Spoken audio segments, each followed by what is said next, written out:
Bueno, ¿cómo están? Les damos la bienvenida a este nuevo encuentro de este ciclo que venimos organizando en el marco de la Semana UNIPE, eh, titulado Diálogos con Historiadores. En esta oportunidad estamos con el tema Pensar el 55, a 70 años del golpe de Estado de la autodenominada Revolución Libertadora. Así que bueno, estuvimos transcurriendo diversos encuentros esta semana. El primero referido al 55 en las provincias, el segundo al radicalismo. El tercer encuentro, que era el día de ayer, se tuvo que suspender porque no pudo venir por un problema a último momento del expositor sobre las izquierdas. Y hoy nos toca conversar de nacionalismo y peronismo con Darío Pulfer y Julio Melón Pirro. Eh, Agradecemos el espacio a la UNIPE, agradecemos a los expositores. Darío Pulfer además es coordinador de este ciclo, pero hoy lo tenemos del otro lado del mostrador. Así que bueno, es un placer estar acá con ustedes. También coordina este espacio Cecilia Gascó, a quien le voy a dar la palabra para que vaya presentando a los expositores. Y al finalizar va a haber tiempo para preguntas y comentarios. Bueno, gracias Sergio, otra vez buenas tardes, bienvenidas a todos y a todas.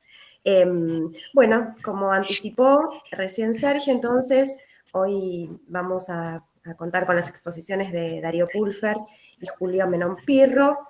Vamos a empezar primero por Darío. Darío Pulfer es profesor en Historia y doctor en Ciencias Sociales. Es docente e investigador en la Universidad Pedagógica Nacional y también allí es director del Departamento de Ciencias Sociales y Educación.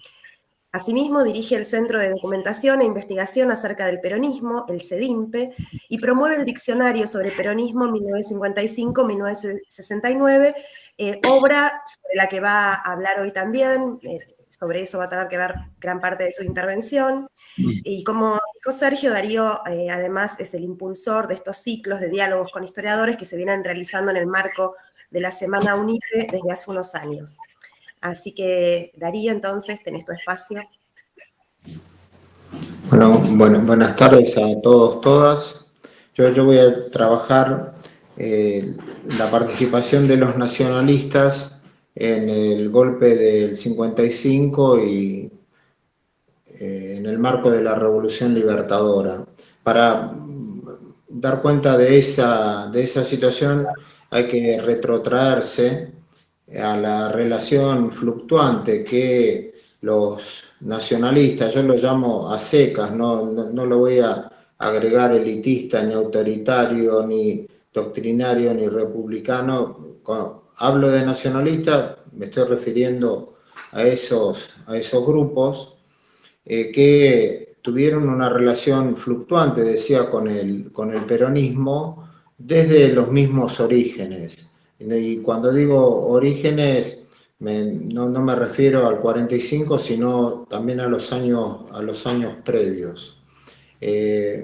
Tensiones en el año 44 por la integración de los gabinetes y por la ruptura de la neutralidad, conflictos en el año 45 en relación a medidas de gobierno, un alineamiento para las elecciones de varios de los grupos, con excepción del de los Irasusta, distanciamiento con Chapultepec, acercamiento con la Constitución del 49, confrontación de algunos grupos en la intentona de Menéndez del 51, y estas fluctuaciones del conjunto hay que cruzarlas con trayectorias individuales, en las que no todo es homogéneo. Esas mismas fluctuaciones se pueden seguir en las posiciones de Torres, de José Luis Torres, se pueden seguir en los posicionamientos de Palacio o de alguna figura más tradicional del nacionalismo como Carlos Ibarguren.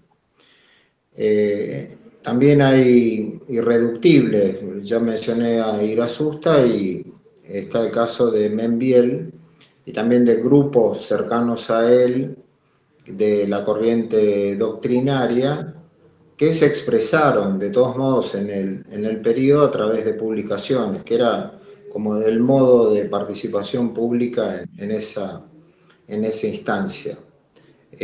Balcón, Política, Diálogo de Membiel reunía posiciones críticas frente al peronismo, dinámica social desde el 51 al 52, también marca esas fluctuaciones dentro de la diversidad de sus colaboradores, y el caso que yo considero más significativo es el de la revista Esto Es, que se publica desde fines del 53 y que tiene oscilaciones a lo largo de todo ese periodo, en algunos momentos celebrando medidas del gobierno y luego tomando distancia en la medida en que era posible expresarlo con el conflicto con la Iglesia y la cuestión petrolera, que van a ser los dos grandes motivos de confrontación, de oposición, de choque de las fracciones nacionalistas con el gobierno de Perón. Antes de seguir con el relato, ahí en el fines del 54, cuando comienza el conflicto con la Iglesia, hago la pregunta de qué hace Perón con estos nacionalistas, ¿no? En principio, y me refiero a la década del 50, los deja vivir. O sea, hay gente en la universidad y hay gente en la diplomacia. Y por otro lado, de los grupos más activos, de alguna manera los busca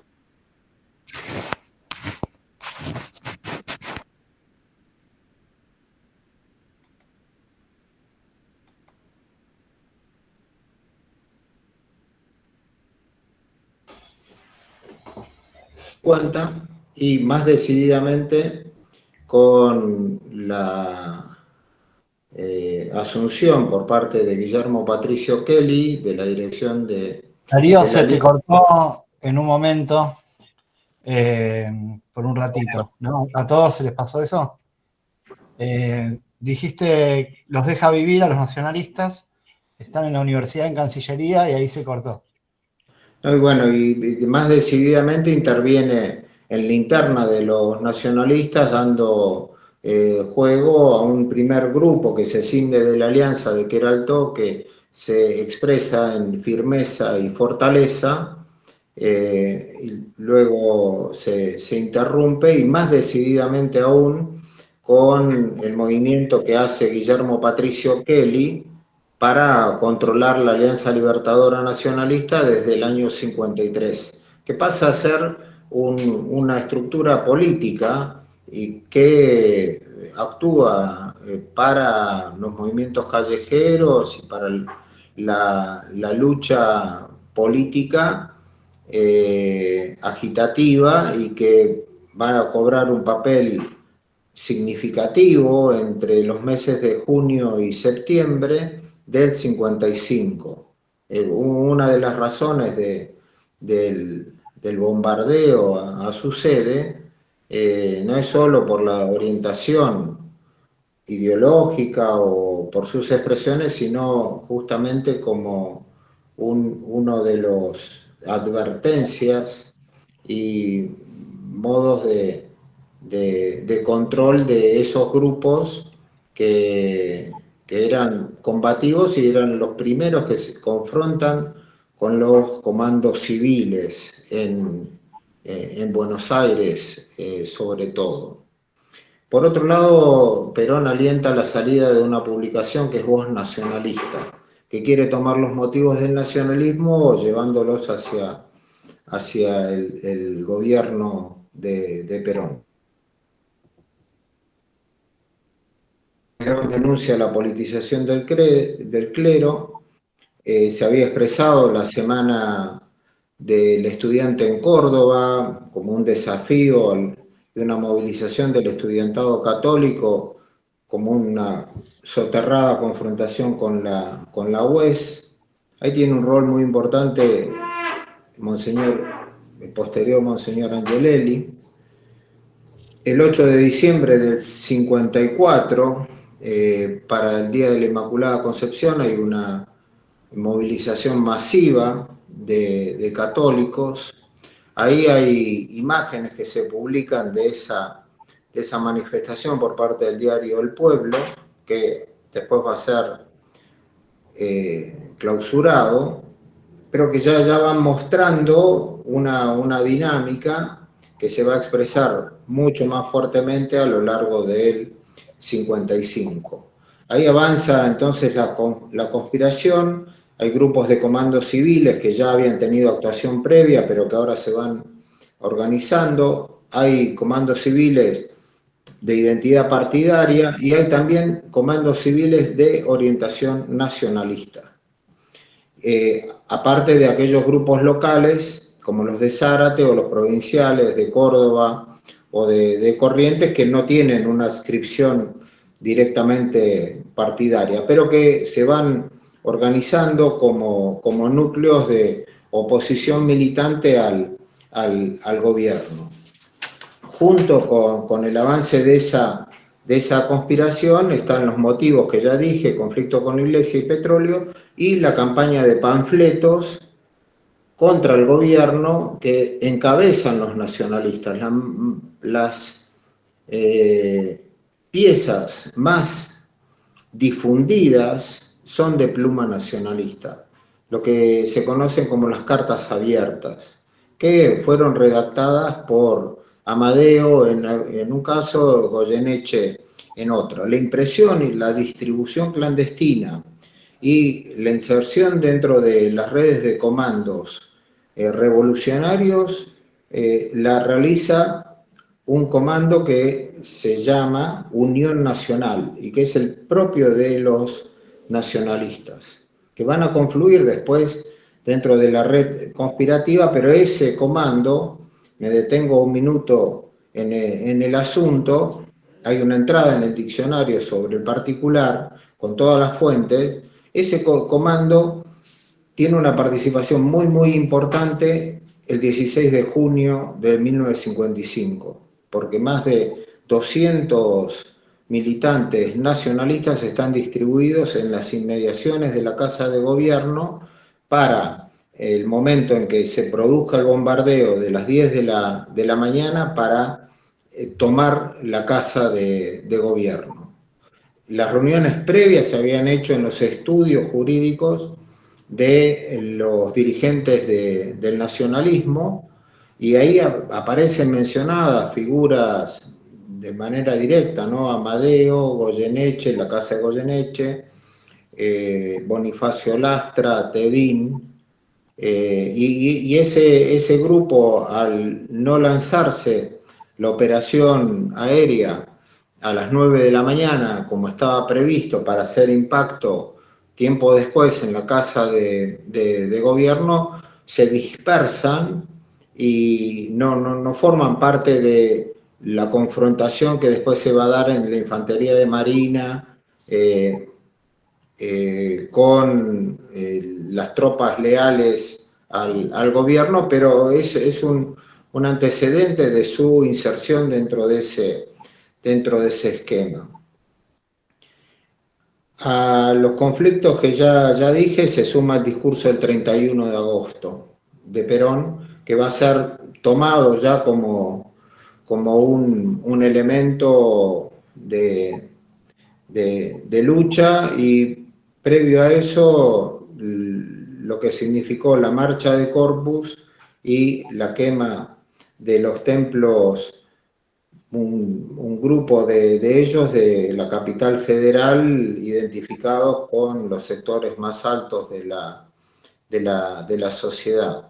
Entre el conflicto institucional, petróleo, quema de las iglesias la defensa de la catedral que hicieron básicamente los nacionalistas para esa fecha y el discurso del 31 de agosto como que empujó a estos sectores al golpe. Ahí hay una reunión que cita Jauretche en la casa de Horacio Tedín, donde hay una discusión política en torno a el golpe que proponen Sánchez Orondo, Tedín, Lastra y otros, y bueno, la posición diferenciada que van a tomar Jauretche y Scalabrini en esa oportunidad.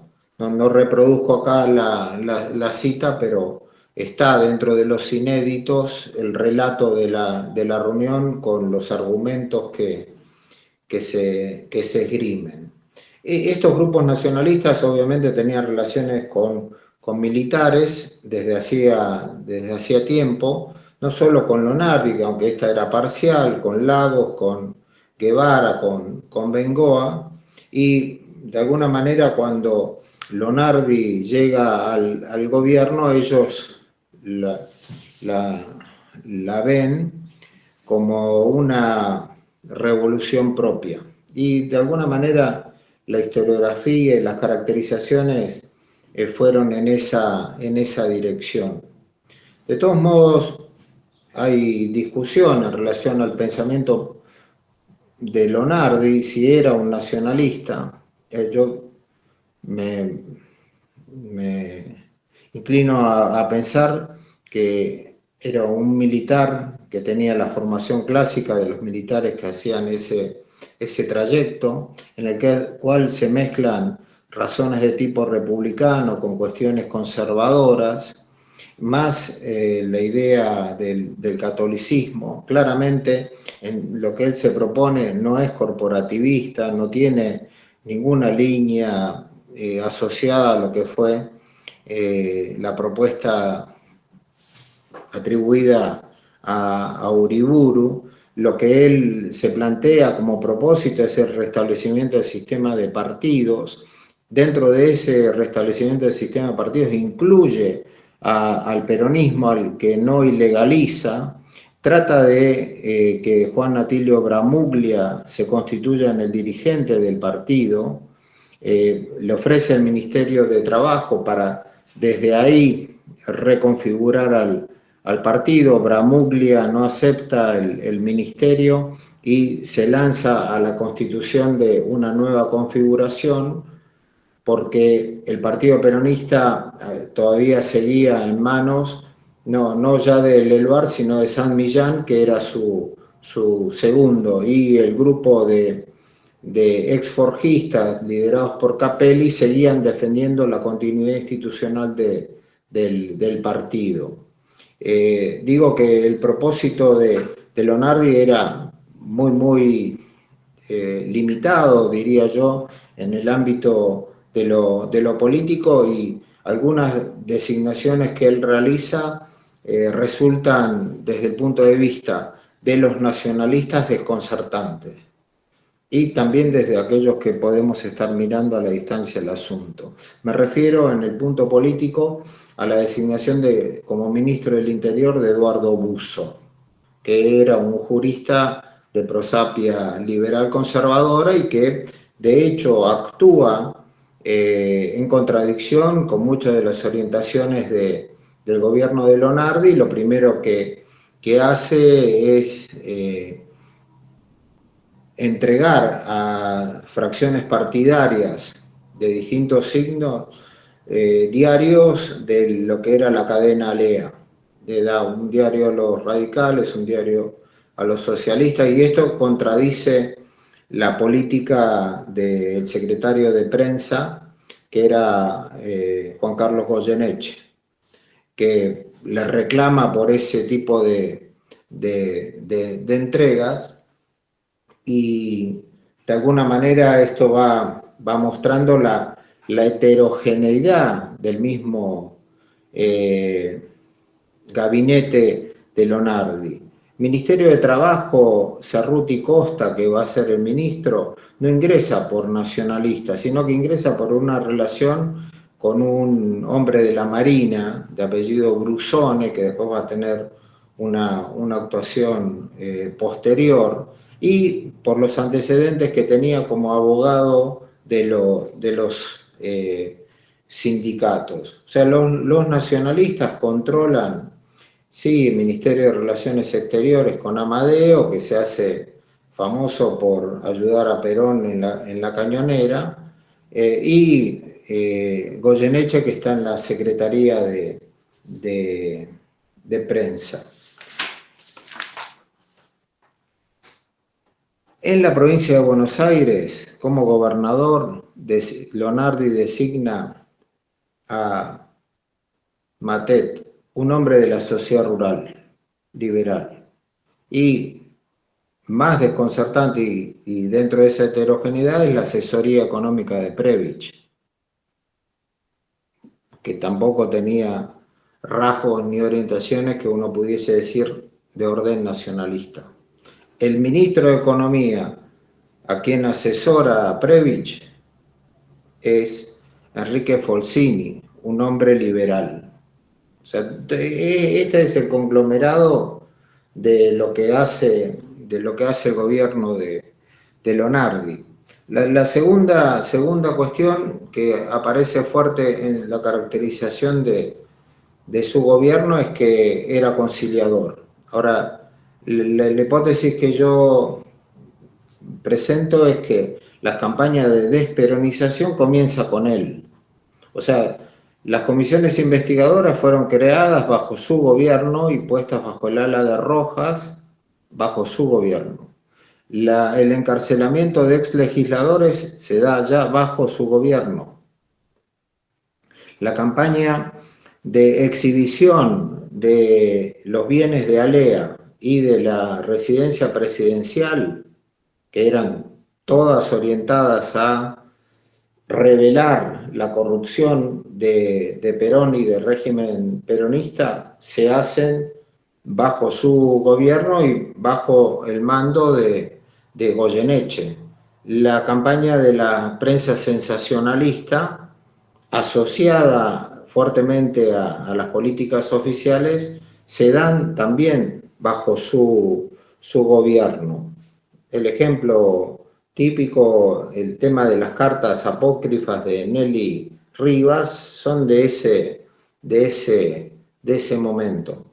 Muchos dirigentes, empresarios, políticos, legisladores, caen presos en el tiempo de Leonardi. El caso más claro es el de Cook, que uno puede decir que por su antecedente como legislador, pero básicamente por el inicio de las acciones de resistencia dentro del partido peronista de la capital.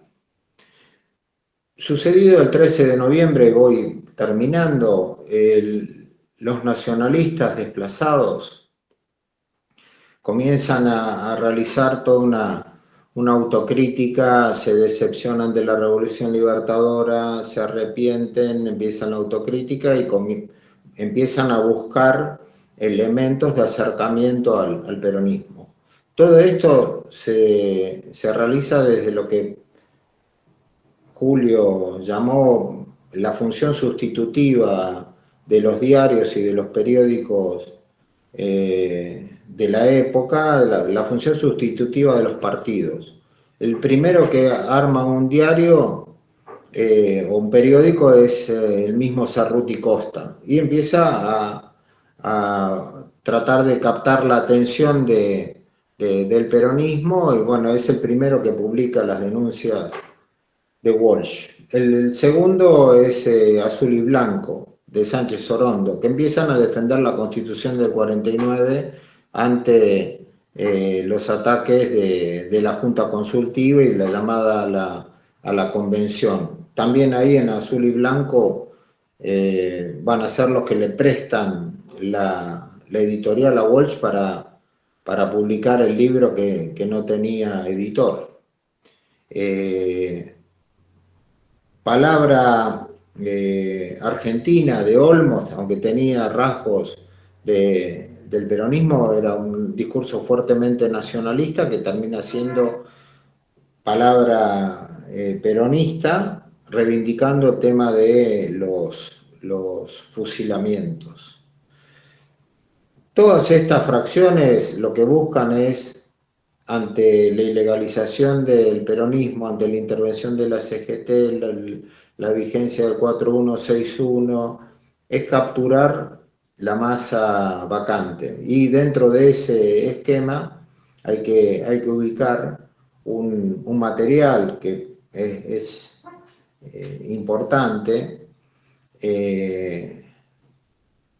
no solo por su contenido, sino porque en pocos meses tuvo 7 ediciones de tiradas que en aquella época eran mucho más significativas que en la actualidad, que es el libro de Amadeo, Ayer, Hoy, Mañana, que hace una comprensión acerca de lo que significó la Revolución Libertadora, mucho más clara, precisa, de otros autores. Básicamente lo que él dice es que la Revolución Libertadora y su desarrollo implicó de alguna manera una revancha de clase de los sectores altos y medios que se expresaron en la Plaza Blanca de apoyo a Leonardi y también en una Plaza Blanca posterior a los fusilamientos del 56.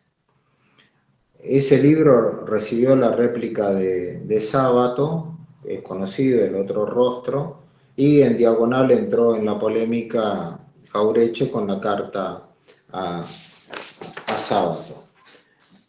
Freno aquí la exposición, después podemos seguir abundando más en el intercambio, pero resumo. El nacionalismo o el leonardismo no llegan con una propuesta integral y orgánica al gobierno. Forman parte de una alianza heterogénea en la que por la dinámica de radicalización del proceso son devorados. La revolución se come a sus padres. Esto es un debate que después se va a dar sobre la paternidad de la revolución libertadora. No habría dos momentos diferenciados dentro de la revolución, sino un proceso de profundización y radicalización con Aramburu y Rojas. La continuidad más evidente entre uno y otro momento es la política de Prebisch. La desperonización comenzó con Leonardi, no con el 4161. El peronismo denunciado, en palabras de Ferreira, comienza su actividad en el periodo de Leonardi con las comisiones investigadoras. El de las campañas públicas con las exhibiciones organizadas por la Secretaría de Prensa. El de las publicaciones periódicas por los diarios entregados por Buzo a los sectores intelectuales, muchos de la SADE, que apoyan al gobierno de la Revolución Libertadora.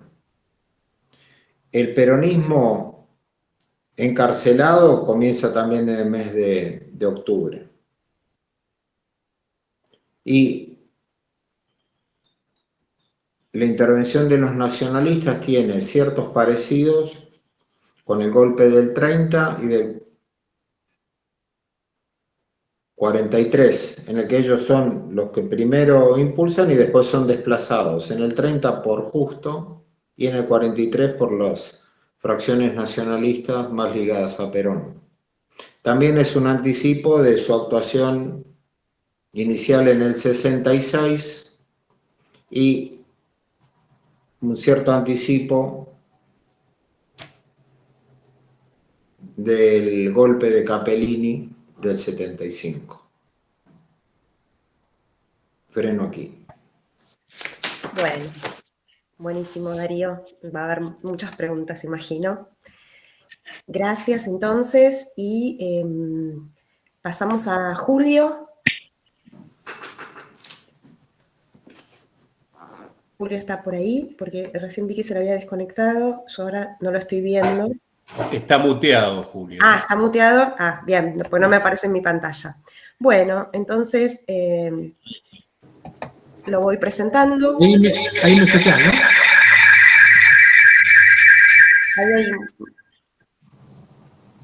Bueno, había un poco de eco. Mientras voy presentando a Julio, entonces, Julio Melón Pirro, es doctor en Historia, docente de la Universidad Nacional de Mar del Plata, y lo fue hasta hace poco también en la Universidad Nacional del Centro de la provincia de Buenos Aires. Es autor de numerosos trabajos que tienen que ver con el tema que nos ocupa, entre ellos de los libros Peronismo después del peronismo, Resistencia, Sindicalismo y Política luego del 55, y de otro, La resistencia peronista o la difícil historia del peronismo en la proscripción, 1955-1960, obras a las que se va a referir hoy en su exposición. Bueno, Julio, tenés tu espacio. Gracias por participar. Cecilia, compañeros, ¿me están escuchando?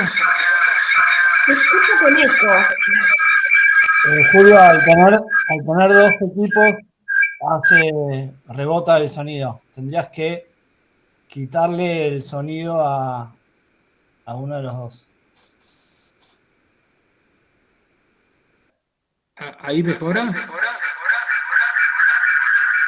Entonces, corto la computadora y me quedo con el celular. Porque el problema que tuve en la computadora es que no me transmitía imagen.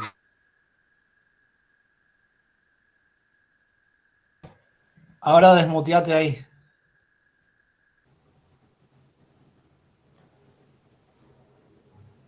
¿Ahí me escuchan? Ahora sí. Ahora sí. Ahí me escuchan, yo no los veo. Tuve que anular la comunicación en la computadora porque en algún momento dejó de transmitir mi imagen. Bien. Entonces, un problema ha ocurrido ahí, así que me conecté con el celular. Yo no los veo a ustedes por una cuestión de inhabilidad mía, pero voy a confiar en que están ahí. Estamos. Estamos. ¿Y hacen cara? Julio, perdón, por las dudas, porque si no se escuchó bien, menciono los dos títulos de los libros, porque creo que eso justamente salió medio cortado. Decía que Julio es autor, entre distintos trabajos, de dos libros que son referentes de nuestro campo de estudios: Peronismo después del peronismo, Resistencia, Sindicalismo y Política luego del 55, y de La resistencia peronista o la difícil historia del peronismo en la proscripción, 1955-1960. Bueno, ahora sí, Julia, tenés tu espacio. Muchas gracias, Cecilia, muchas gracias, colegas. Un honor estar con ustedes, como siempre. Y la verdad es que tenía pensado decir algunas cosas, ahora querría comenzar con algunas preguntas, pero me las voy a guardar para después, pero seguramente van a surgir de parte del público luego de la exposición de Darío, que ha sido como siempre muy erudita y muy fina, y digamos, siempre se presentan como una roturación de un campo en el que parece no haber novedades y siguen surgiendo, ¿no? Lo menos novedoso de todo lo que ha dicho Darío es la presentación de un Leonardi malo, esto es, de un Leonardi más libertador de lo que la historiografía lo ha presentado, y lo ha hecho sobre puntos de observación inobjetables. Pero lo otro, mucho más inductivo y desde el punto de vista, digamos, de lo que mal se llama la divulgación histórica, y otros tratamos de encontrar mejores medios en nuestra pretensión de comunicarnos con un público que no somos nosotros, sino que es un público que imaginamos. Un público es esta reiteración que yo pensé que no iba a terminar de enunciar, pero que finalmente enunció, y más aún de lo que había pensado, que es esta recurrencia de los nacionalistas que aparecen en instancias decisivas de la historia nacional y luego no son tan nacionalistas en su práctica, como él puso en evidencia con lo de Buzo y otras designaciones en ámbitos nacionales y provinciales, y llevó hasta el final intempestivamente hasta la época de el propio Capellini, ¿no? Eso me parece muy interesante desde otro lugar distinto, que es el de la erudición, y que sí es el de la comunicación histórica. Yo quería decirles algunas cosas que no son novedades en relación a todo esto, y que sí he trabajado en otras instancias escritas, y sobre las cuales no voy a tratar de repetirme, pero sobre las que puedo inducir un razonamiento. En primer lugar, para maridarlo, para no dejar para no divorciarlo totalmente de la exposición y del tema que nos convoca, voy a hablar de la resistencia, pero voy a hablar de un ámbito de participación del nacionalismo que de alguna manera no se solapa en todos los casos con los otros renglones nacionalistas que van nutriendo este cuaderno de participación nacionalista que es nutrido en todas las instancias de la vida nacional, pero particularmente en las rupturas, y generalmente volcadas en el molde que acaba de ser expresado. Este asunto es el del activismo nacionalista. Un activismo nacionalista que, digamos, a la hora de la caída del peronismo, reviste particular relevancia por la sencilla razón de que el peronismo no era un movimiento constituido contra el Estado, ni desde la movilización alternativista, ni desde la acción directa, sino por el contrario, con una presencia pública que es transparente y con instancias de organización que se amalgamaron con la construcción del Estado peronista. Un poco la idea que subyace a todo lo que acabo de decir es un peronismo que al que atrapa la intemperie o al que sorprende la intemperie sin una tradición de acción directa. Bueno, los nacionalistas, o algunos nacionalistas, no solamente en Capital, sino en algunas provincias como Mendoza, recuerdo el caso de un tal Winkler, que la prensa de la Revolución Libertadora, me refiero al oficialismo preponderante en la Revolución Libertadora, presentaba como un filonazi y todo lo demás. Yo no sé nada de este Winkler, va de las cosas que encontré, pero este tipo debe existir y está a la espera todavía de que haya un interesado en presentarnos una pequeña biografía como las que hemos publicado en el diccionario. Este tipo era presentado como un filonazi, con la sospecha de que toda cuestión alternativa era presentada por la Revolución Libertadora como encarnación del filonazismo, de todo lo demás. Pero este tipo era un activista y se reunía con los peronistas en Mendoza y hacía cosas en Mendoza. Cosas que hacían otros peronistas como sabotaje, pintadas clandestinas y todo lo demás en el más temprano momento de la Revolución Libertadora. Bueno, en ese punto también parece haber habido una participación significativa de los nacionalistas en las primeras actividades callejeras de los peronistas en Capital Federal y también en otros puntos del país. Hace un momento Darío se refirió nada menos que al bombardeo del local de la Alianza Libertadora Nacionalista, y así de seguido, si en algún lugar uno puede encontrar una tradición de lucha callejera, podía ser en estos ámbitos en este caso de la Alianza Libertadora Nacionalista o de organizaciones o contactos afines con esto. Y acá quiero hacer una reflexión. Se me acaba de ocurrir, pero que tampoco es novedosa. Cuando uno mira estos años, o cuando uno comenzó a mirar estos años posteriores a 1955, con la curiosidad de qué había pasado con el peronismo, que por primera vez en su historia confronta con un Estado hostil, y por mucho tiempo, pero por primera vez en su historia confronta con un Estado hostil, tiene la tentación, o tuvo la tentación, allá lejos y hace tiempo, de mirar que en este escenario había nacido un nuevo peronismo antiburocrático, necesariamente antiburocrático porque la burocracia había sido confiscada por la lógica de la Revolución Libertadora, por la represión de las instituciones peronistas, por la supresión de la estatalidad peronista, si queremos ponerlo en esos términos más abarcativos. Por lo tanto, a la búsqueda de una tradición tiende a pensar en cosas que sabemos que efectivamente ocurrieron a posteriori y que imaginamos que ocurrieron entonces, que es una confluencia entre el sujeto peronista por excelencia, que es la clase trabajadora, y la visita de las izquierdas o la radicalización de la propia clase trabajadora o del propio peronismo en una situación ya no de correspondencia con el Estado, sino de enfrentamiento con el Estado. Lo cierto es que si deslizamos una mirada, digamos, de conjunto, menos precisa que la que nos acaba de contar Darío sobre el abigarrado marco complejidad de los nacionalistas, y nos referimos al peronismo, no vamos a encontrar tanta izquierda y vamos a encontrar más nacionalismo.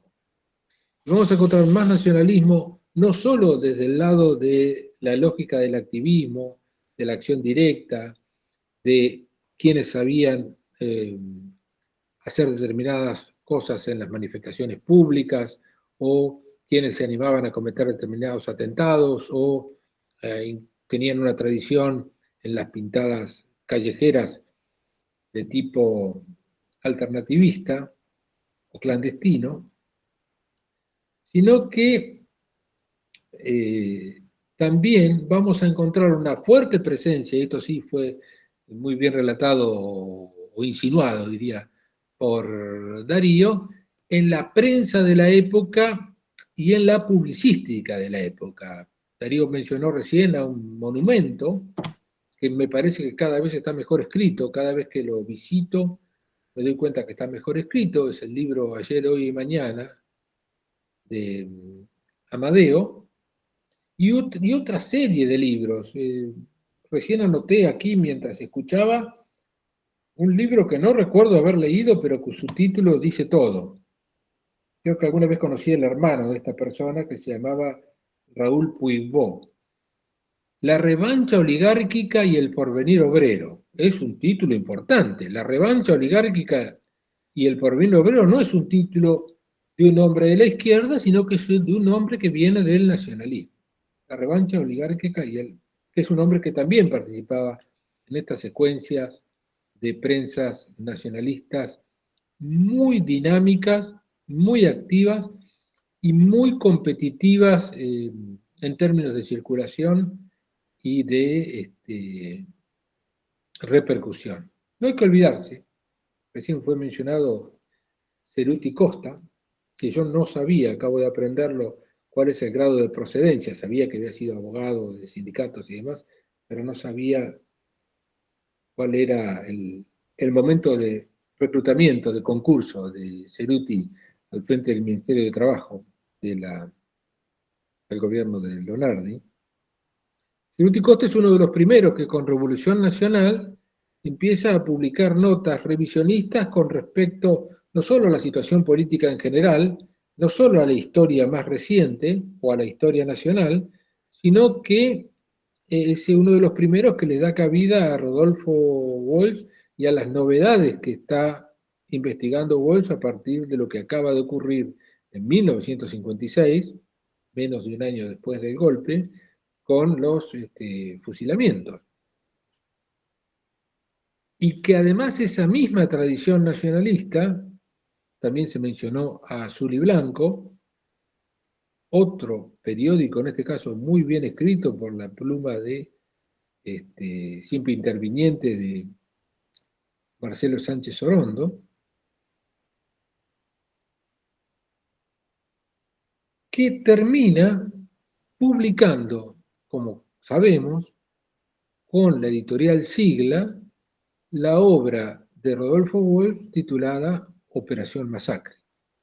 Luego de que hubo cierta desestimación por parte de algunos periódicos de izquierda, como Propósito de Leónidas Barletta, a los cuales ocasionalmente se recurrió cuando se cerraron algunas de las primeras instancias de divulgación de los acontecimientos en el temprano 1956, comienzo de 1957, por parte de Wolff. De manera que la participación nacionalista es muy importante en términos de activismo político y en términos de publicística, de relato nacional y de relato periodístico y de portación de sentido de una identidad conculcada como es la peronista. Evidentemente todos los medios nacionalistas, o buena parte de ellos, recuerdo a Azul y Blanco, por ejemplo, también podemos mencionar otros, dedicaban la última parte de sus periódicos, la cuarta página de sus periódicos, que a veces tenían 4 páginas nada más, a veces más, a la situación sindical. Y cuando decimos situación sindical, tenemos que recordar, ya inclinándonos para el lado de la resistencia propiamente dicha y divorciándonos un poquito de esta matriz nacionalista que es tan interesante y que es una beta que no ha sido suficientemente explorada posiblemente en la historiografía argentina, es decir, no tenemos una cosa parecida al CEDINCI como por suerte tenemos en el caso de las izquierdas para saber más cosas de los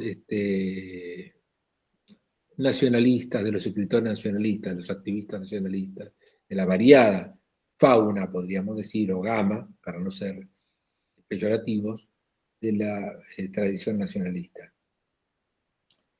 Para distanciarnos un poquito de esto, pero seguir con el ojo puesto en visualizar dónde podían surgir las formas de resistencia, tenemos resistencia. Cuando digo resistencia, hablo de resistencia en sentido estricto.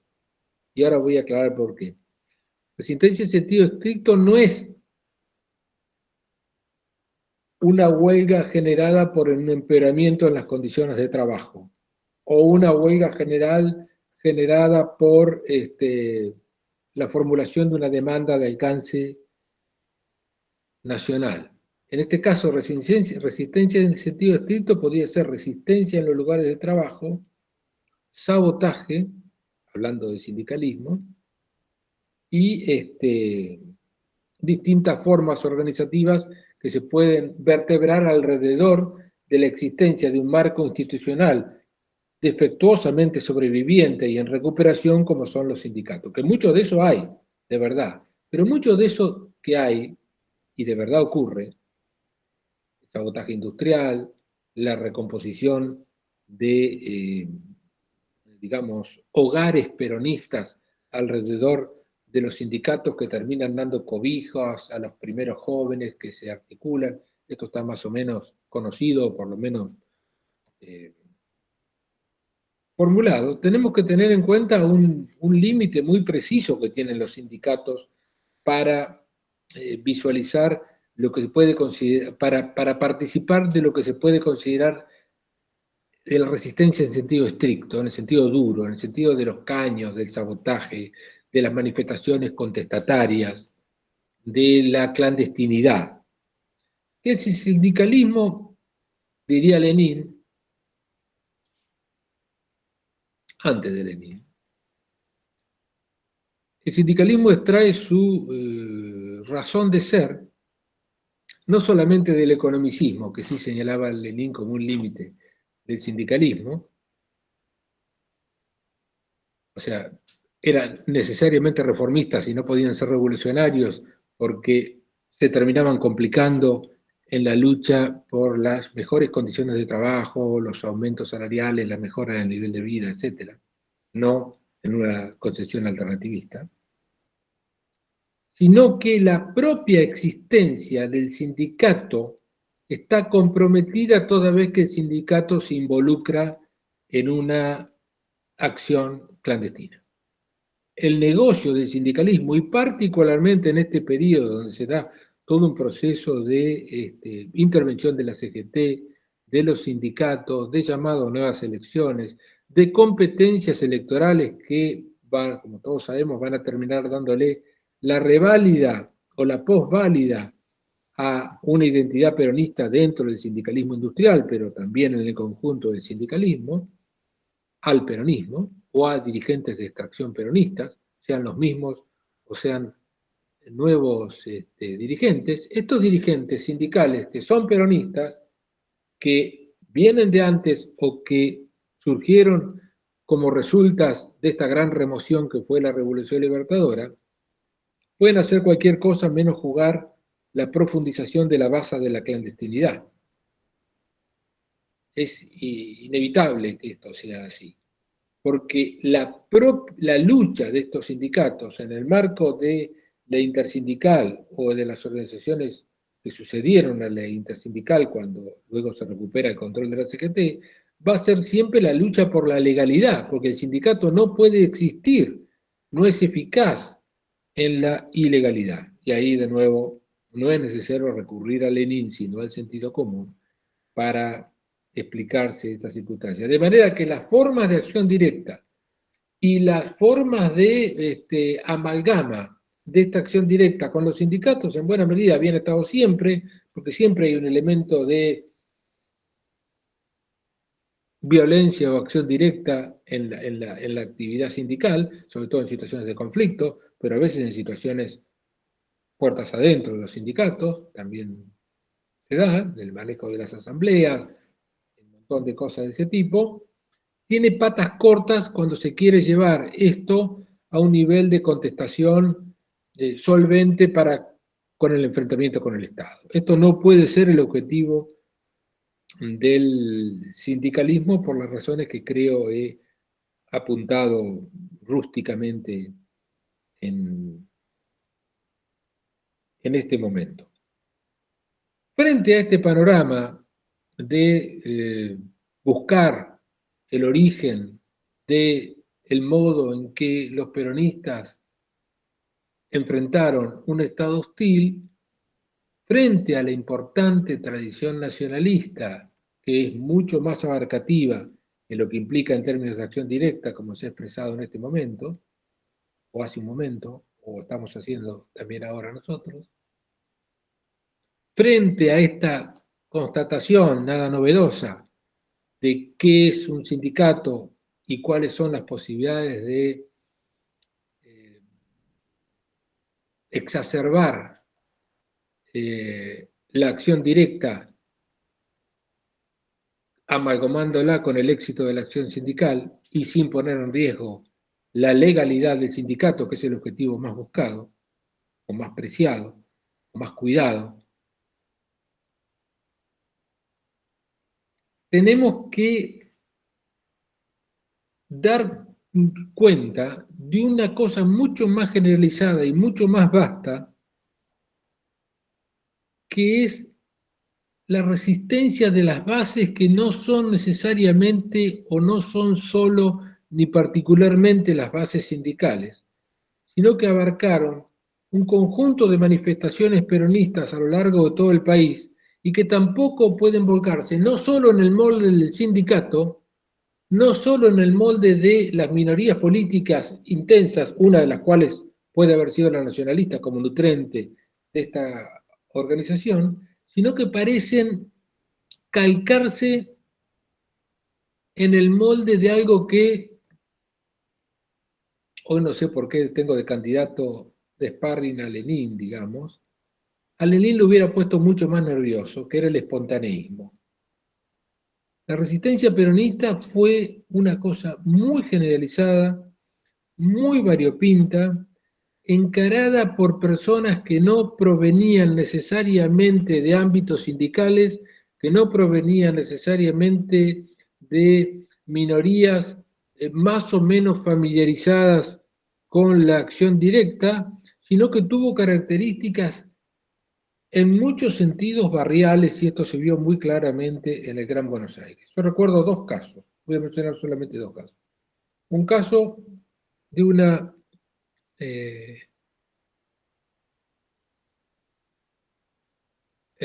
panadería santafesina, que estaba en conflicto con, un conflicto muy localizado en una panadería importante de Rosario, en el cual en determinado momento se pone una bomba. Y esta bomba amenaza la resolución del conflicto y amenaza al propio sindicato y conduce a la moderación.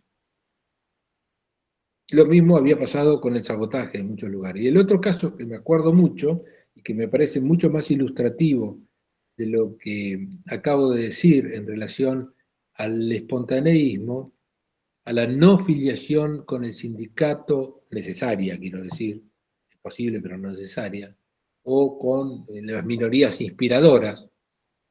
Esto de las minorías inspiradoras es como si el pueblo no fuese capaz de hacer nada por cuenta propia, ¿no?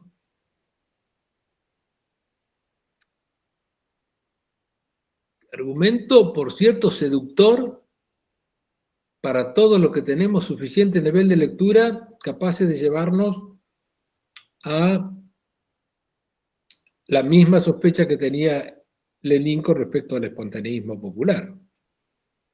Que es lo que decía, que el espontaneísmo popular no podía conducir a nada bueno. Yo no digo que conduzca a nada bueno, yo lo que digo es que fue una cosa generalizada. Siempre recuerdo, es el ejemplo al que me iba a referir, me parece muy significativo, el caso de un vivero.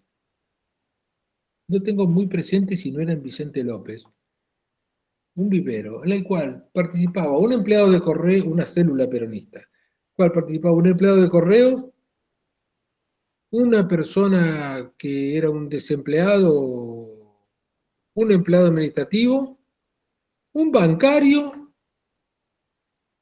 y el dueño del vivero.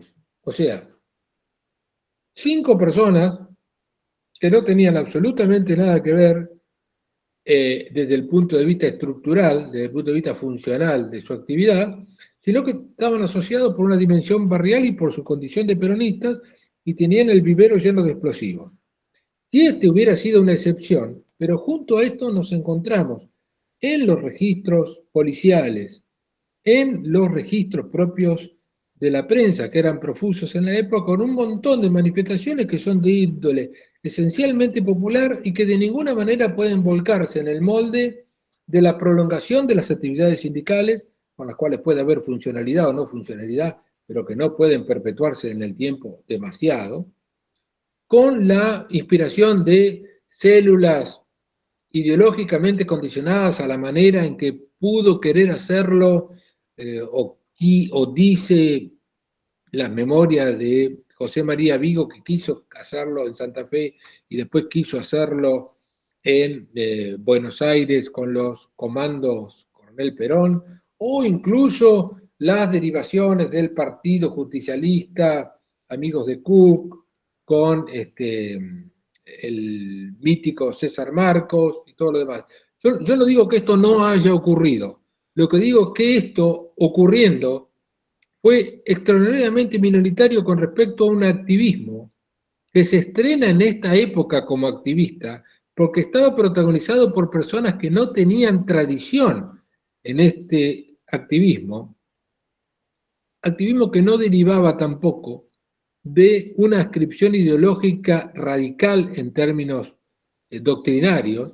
El peronismo no lo tenía en la tradición, y he mencionado las tradiciones a las cuales se podía haber recurrido, que pueden haber estado presentes, pero que de ninguna manera explican el fenómeno, sino que me parece que es una cosa que estaba originada en la creatividad, en la sensación de inermidad y en el talante social de los barrios y de los personajes que encarnaban este tipo de manifestaciones. Esto no quiere decir que andado el tiempo, o incluso tempranamente, que tempranamente no haya habido organizaciones que hayan querido representar esta clandestinidad. Lo que estoy queriendo decir es que esta clandestinidad era mucho más vasta que toda pretensión de representarla en los primeros comandos Coronel Perón, en el Comando Nacional o incluso en las posteriores como la COR, etcétera, de los años 60. Por supuesto que esto fue un fenómeno esencialmente de los 2 primeros años.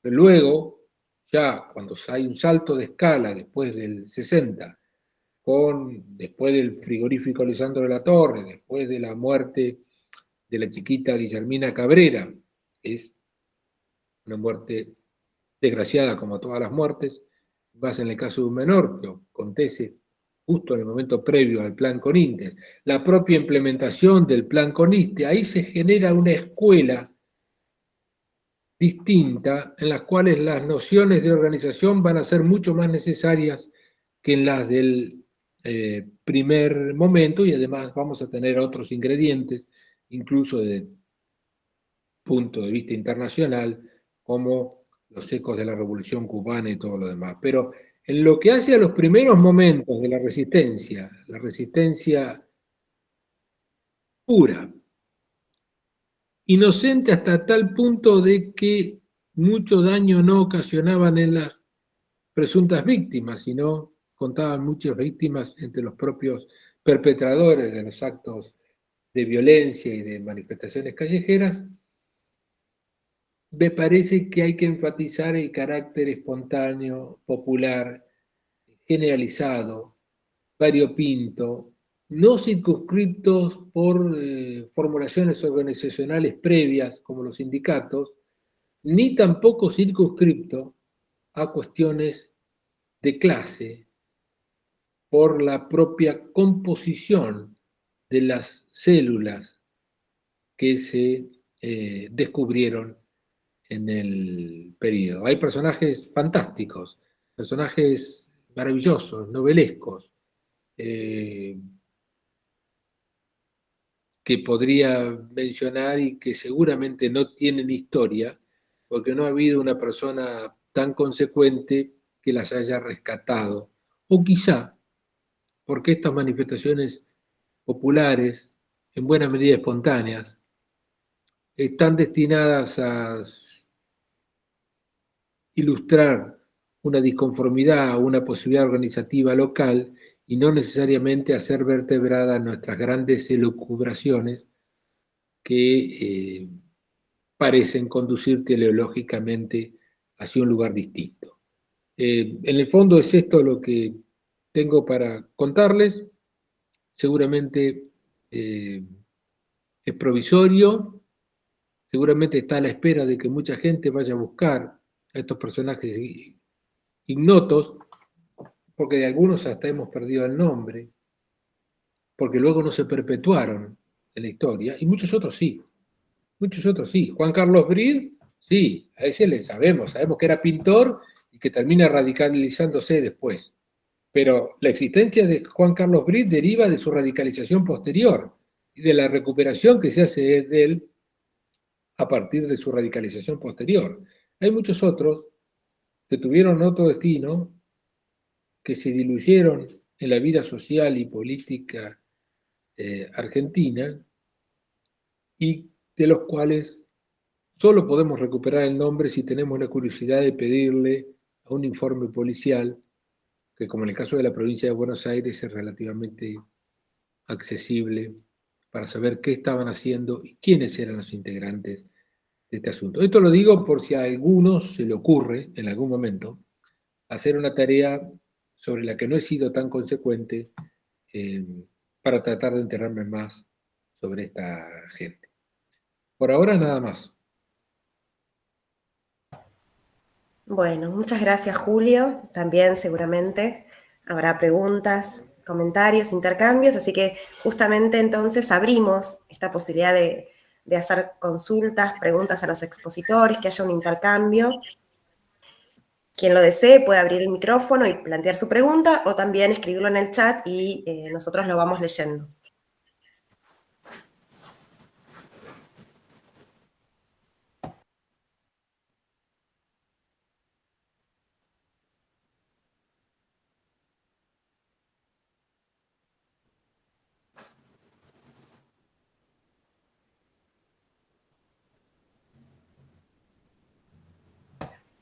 Bueno, rompo un poquito y pregunto, tengo una para cada uno, pero bueno, si alguien en el medio quiere hacer, por supuesto. Empiezo con una consulta a Darío a partir de lo que dijo de los lugares de los nacionalistas, ¿no? Durante el gobierno. Hablaste de la universidad y la diplomacia. Entonces, si podías hacer algún comentario sobre la participación en la universidad de los nacionalistas.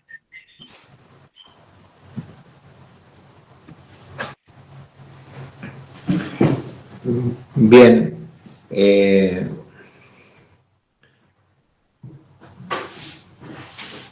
Comentario preliminar. Sean los nacionalistas o de algo que uno miró quizás con más detalle, que son los escritores de orientación nacionalista que cultivaron la historia bajo la perspectiva revisionista para la década de 30, 40 y entrados los 50, en sus relatos, en sus interpretaciones, tiende a haber una colocación como marginados o como poco significativos o poco reconocidos o no integrados a lo que podríamos llamar el establishment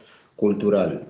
Y cuando uno comienza a mirar trayectorias particulares, individuales, se da cuenta que los niveles de inserción que tenían dentro de la estructura cultural y educativa distaba de ser menor.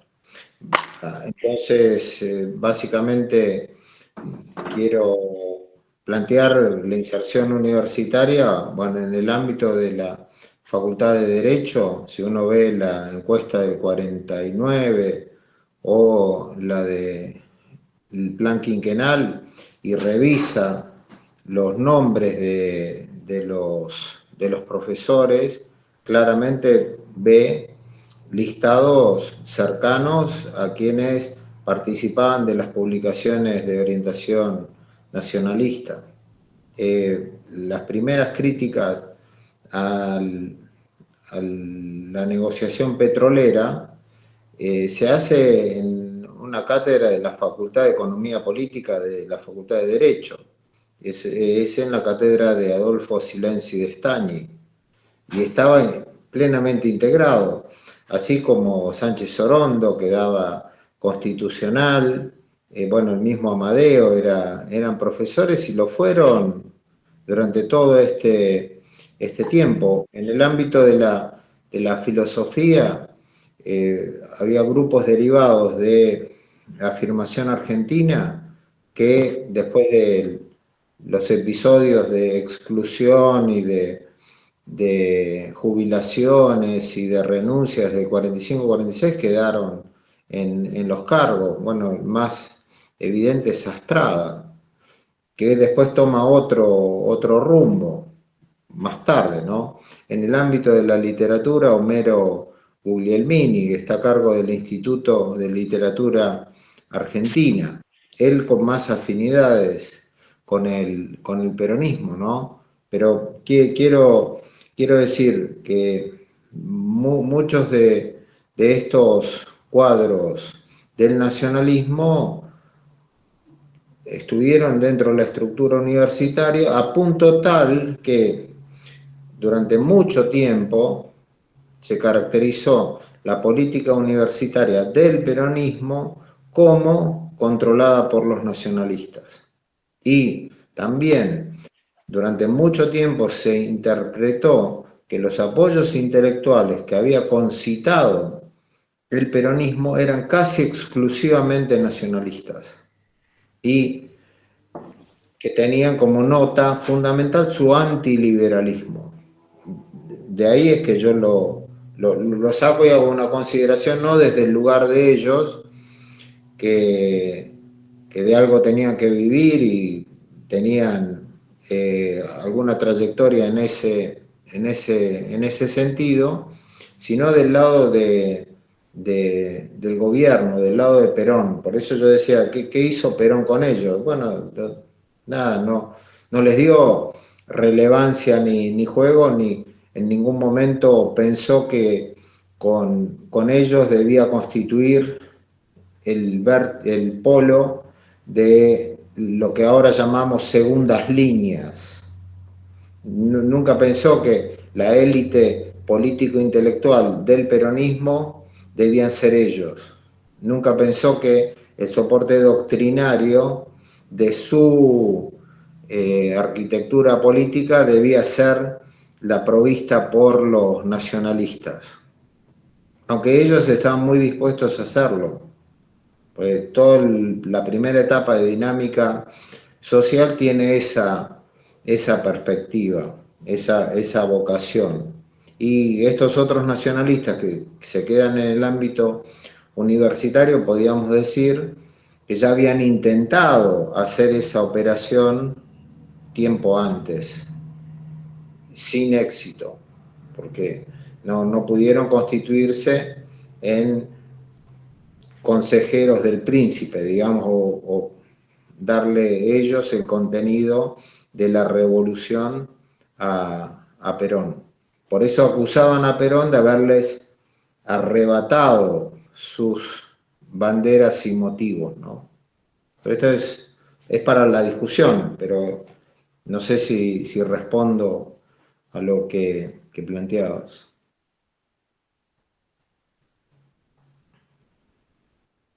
Gracias, Darío. Bueno, ¿alguien más que quiera plantear preguntas? A Darío o a Julio.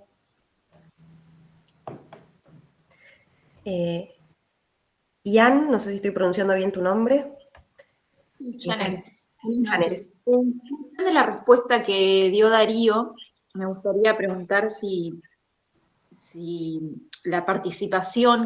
esa participación que Perón no le dio a estos intelectuales nacionalistas justamente hubiera cambiado los resultados porque en algún punto, al no ocupar estos lugares que, por lo que entiendo, hubieran querido ocupar, terminan yendo contra el peronismo, digamos.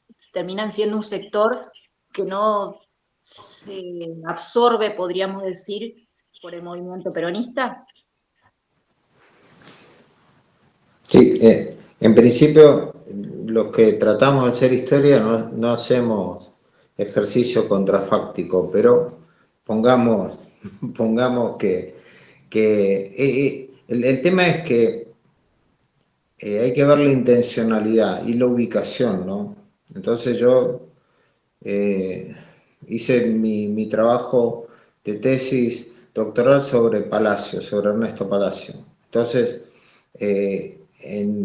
cuando se da la reforma constitucional del 49, él escribe un libro, se llama Teoría del Estado. Teoría del Estado marca el armado de un triángulo, un líder, masas y una élite político-intelectual, élite letrada, lo que él llama clase dirigente, que esa es la obsesión de los nacionalistas, el tema de la clase dirigente.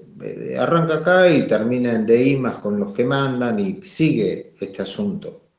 Es la clase dirigente. Entonces lo que ellos consideran que por mandato, por tradición, ellos son la capa fundamental de esa clase dirigente, que de alguna manera es arriesgado, pero tiene un cierto resabio de la idea de las clases conservadoras de orientación liberal que siempre consideraron que eran las dueñas del Estado y de la nación. Y entonces esa pretensión y esa ubicación hace difícil la integración. O sea, no es que no estuvieran integrados, pues en la lista de legisladores del 45-46, los nacionalistas llevan lista propia en la cabeza Perón, con la Alianza Libertadora. Y en la lista de la Unión Cívica Radical Junta Renovadora van también nacionalistas. Y de hecho el diputado más votado de Capital es Palacio. Y a él le correspondía presidir la Cámara, no se la dan. Le correspondía presidir el bloque, no se lo dan. En los reportajes que le hacen a un protagonista y testigo de esos episodios, que es Joaquín Díaz de Vivar, dice, era altanero, no trataba bien a los diputados obreros, no iba a las reuniones de bloque, se quedaba leyendo en la biblioteca, o sea, para que se produzca un proceso de integración tiene que haber dos voluntades, ¿no? Y además como cierta compatibilidad sanguínea. Entonces lo contesto por este lado porque yo arranqué diciendo las fluctuaciones, ¿no? Ese acercamiento y alejamiento, que esto se da hasta el 73. Pensemos que el candidato a senador en la capital es Sánchez Orondo, que pierde, ¿no? Con De la Rúa.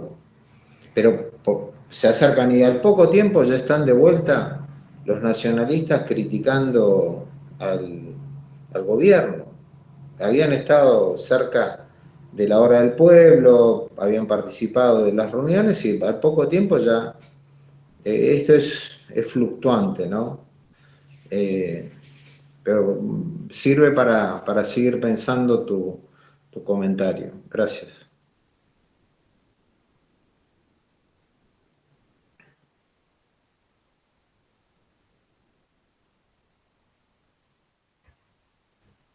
Bueno, mientras alguien más piensa, entonces me tomo un espacio para hacerle la pregunta a Julio. Porque, bueno, Julio habló de estudiar, o ¿no? De alguna manera invita a seguir estudiando esas trayectorias de la resistencia pura, ¿no? Del periodo que estuviste hablando. Y mencionaste acá, y está en tus libros también, cómo investigar esas trayectorias, que a veces es difícil, ¿no? Llegar a recuperarlas. Y acá entonces una pregunta bien para quienes trabajamos en historia o estamos interesados en conocer esas trayectorias. Vos hablaste de los archivos policiales. ¿Y qué otra posibilidad, qué otros archivos o de qué otro modo se puede llegar a un acercamiento de esas trayectorias, de esas experiencias barriales, ¿no? De gente que no tenía experiencia sindical o militante? ¿De qué otro modo podemos pensar en acercarnos y recuperar esas experiencias? Bueno, los archivos provinciales en algunas provincias, particularmente en la provincia de Buenos Aires, es factible. Pero más allá de eso, que más los que vivimos en la provincia de Buenos Aires lo conocemos por el archivo de la DIVA, nosotros tenemos una cosa que ocurría durante estos primeros años, que era una profusa cobertura de prensa sobre las cosas que se descubrían. Esta profusa cobertura de prensa tenía dos operaciones de deconstrucción inmediata o de desinflación. La primera es que se trata sobre todo de informes policiales que la prensa reproduce. Y la segunda es el énfasis que la propia, o sea, que puede venir inflacionado ya. Y la segunda, que también la propia prensa tiende a ponerle prensa a esto, y también pero de todas maneras estamos hablando de abundancia de información, no de escasez de información. Los atentados, por ejemplo, están cubiertos a diario en noticias gráficas, en los medios más establecidos como La Nación misma, la prensa, aparecen muy frecuentemente no en la sección de política, sino en la sección de policiales, pero ahí aparece a veces y muy frecuentemente, sobre todo cuando se trata de los resultados del descubrimiento de células, los nombres y apellidos de las personas. Acá estábamos haciendo un trabajo con Leandro Lismacher y Darío Pulfer, una cosa que tiene que ver con una cosa que es sobre intermediación política, nada que ver, pero en algún momento aparecen algunos nombres que me trajeron a la memoria, lo leí ayer el trabajo, por eso lo tengo presente. Aparece Romagnoli, Juan Carlos Romagnoli, por ejemplo. Y Romagnoli, yo tengo ganas de googlearlo a Romagnoli. Estoy seguro que si además de la DIVA y además de la prensa me tomo el trabajo de googlearlo a Romagnoli, descubro lo que descubrí hace un tiempo con un tipo que se llamaba Ibaldo. Era un muchacho que se paró en su bicicleta, creo que era en Carlos Casares, paró su bicicleta, entró a una iglesia de pueblo, cometió una serie de tropelías, porque en ese momento estaba enojado con la iglesia porque le adjudicaba responsabilidad con el nombre de Perón, y escribió consignas determinadas. Los medios de prensa reproducen esto. Después está otro, no sé si no me lo estoy confundiendo, a Ibaldo con Rodoni, Juan Carlos Rodoni. En algún momento supe algo de Rodoni. Había protagonizado un suceso similar, si no casi calcado. Entonces me puse a googlearlo hace 3, 4 años, en estas cosas. Los historiadores tenemos tan poca imaginación que cuando tenemos que entretenernos empezamos a googlear este tipo de cosas, ¿no? Me pongo a buscar jugadores viejos de Independiente de la Selección Nacional o activistas de este tipo. Y encuentro que en Córdoba el tipo había participaban de un sepelio ya en los años 70, en los cuales aparece Rodoni, junto con otras personas que también me aparecían en los diarios también. O sea que habían seguido siendo compañeros durante muchísimo tiempo. Esta gente no tiene historia.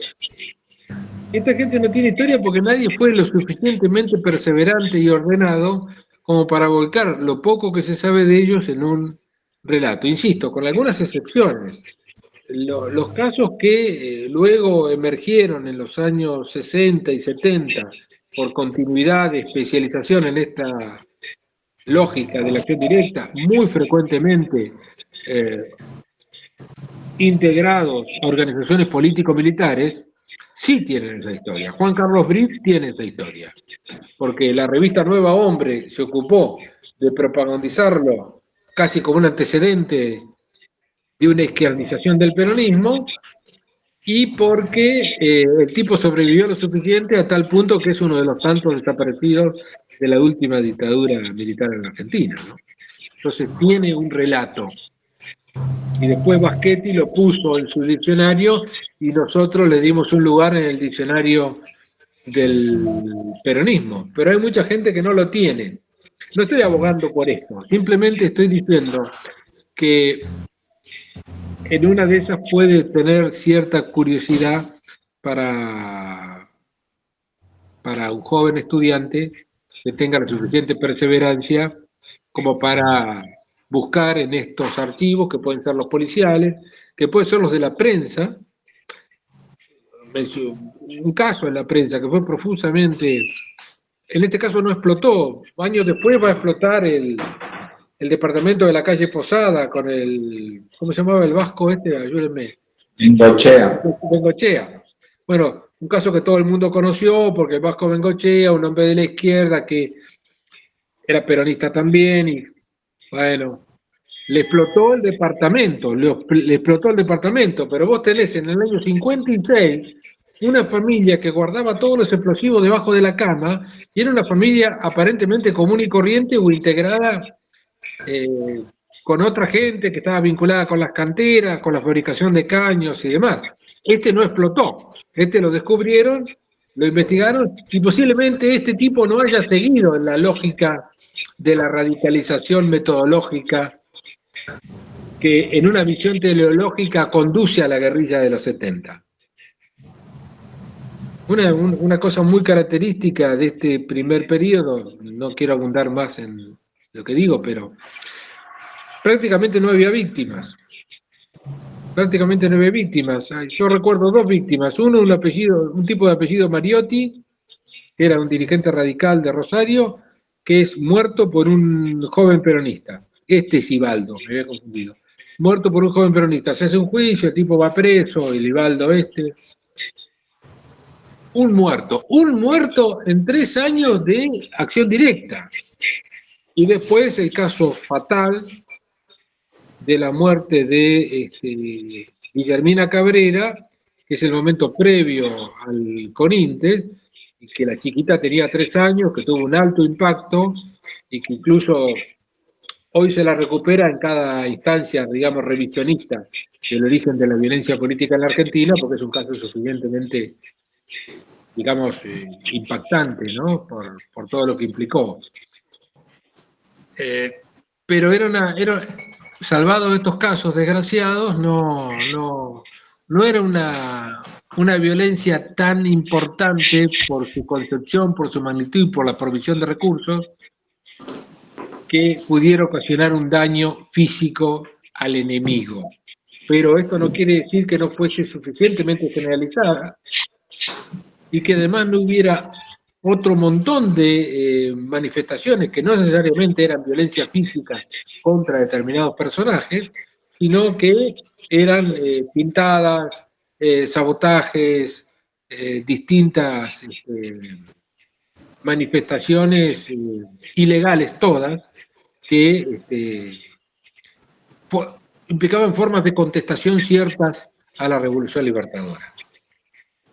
Eso quiero decir. Yo tiendo a interpretar que esta invisibilización del pueblo resistente es un dato significativo de nuestra historia nacional. Y creo tener una pista o solo prejuicios de por qué ha ocurrido esto en algunos de los dichos que me he animado a decir hoy. Nada más. Bueno, muchas gracias, Julio, Darío. No sé si alguien tiene alguna otra pregunta o comentario.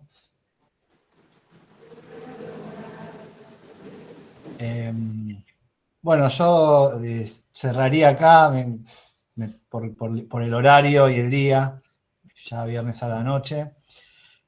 Así que agradecerles a todos y todas por estar acá, a Darío y Julio por sus exposiciones que fueron súper novedosas y que nos dejan pensando.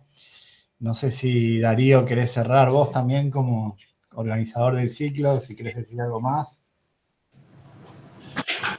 No, que se me ocurre un comentario breve, pero es temático, no por cierre, de lo que decía recién Julio. Si bien en la historiografía hubo subrayados de la idea de las directivas de Perón y los llamados a las acciones violentas, incluso orientadas a figuras del oficialismo de entonces, la historiografía vinculaba esas directivas a los hechos violentos, pero aunque la directiva planteaba el ajusticiamiento de gorilas, eso no se daba o no sucedió. Y mismo esa sigla, Justicia del Pueblo, que era los mismos de Perón, eran como tribunales del pueblo, tampoco operaron como tales. Y recientemente recuperamos un documento que subimos ahí al diccionario en la misma dirección y sentido, ¿no? Cuando atentan contra el auto de Perón en Caracas el 25 de mayo del 57, y bueno, tiene una esquirla que le da al chofer a Chilaverte.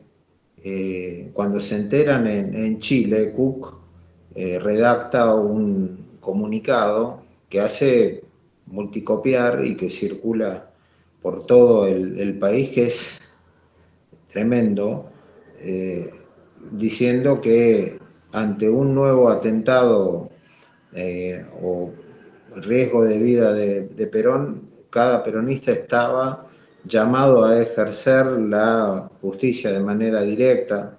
Bueno, está ahí en el diccionario. Bueno, tampoco eso generó ninguna acción inmediata. Quiero jugar con esto de muchas veces confundimos lo que conocemos, que puede ser un documento o un enunciado, y conocemos mucho menos de lo que son las prácticas y de las trayectorias de los actores concretos, que a su vez tenían sus propios modos de tramitar la resistencia, ¿no? Esto en línea con lo que dijo recién Julio, también distinguiéndola de otros procesos que vinieron a continuación. Y quería cuantificar algo de lo que él planteó. Más o menos hubo 1.300 presos con INTES, dirigentes políticos sindicales, ¿no? Con tiempos variables de detención. Si conocemos el testimonio de 20, creo yo, es mucho. No sé si estoy haciendo la aplicación analógica de lo que acaba de decir Julio para la resistencia, para lo que sería la segunda resistencia. Tampoco ahí sabemos mucho. Sabemos de las detenciones, pero no sé, en Córdoba las detenciones fueron masivas, creo que llegó a 500 personas. ¿Cuántos testimonios de esos conocemos? No sé, de vuelta, entra ahí el famoso Reviglio. Como fue gobernador de Santa Fe, uno pescó que estaba el apellido, lo llamó y le dijo, che, vos sos el mismo que aparece en esa lista. Entonces el tipo habla. Si no, la cosa, no, o sea, no hay un trabajo realizado concienzudamente en relación a ese tipo de recuperación, ¿no? Solo eso. Gracias por la atención. No, excelente. La verdad, me parece que todos y todas están súper conformes con la actividad. Así que bueno, gracias por la atención, gracias por estar. Esto va a quedar también en el canal de YouTube de UNIPE y puede ser utilizado como material pedagógico, lo cual siempre sucede y es parte de lo que buscamos. Así que bueno, agradecidos nuevamente por el acompañamiento. Buenas noches. Chao, buenas noches. Saludos, gracias.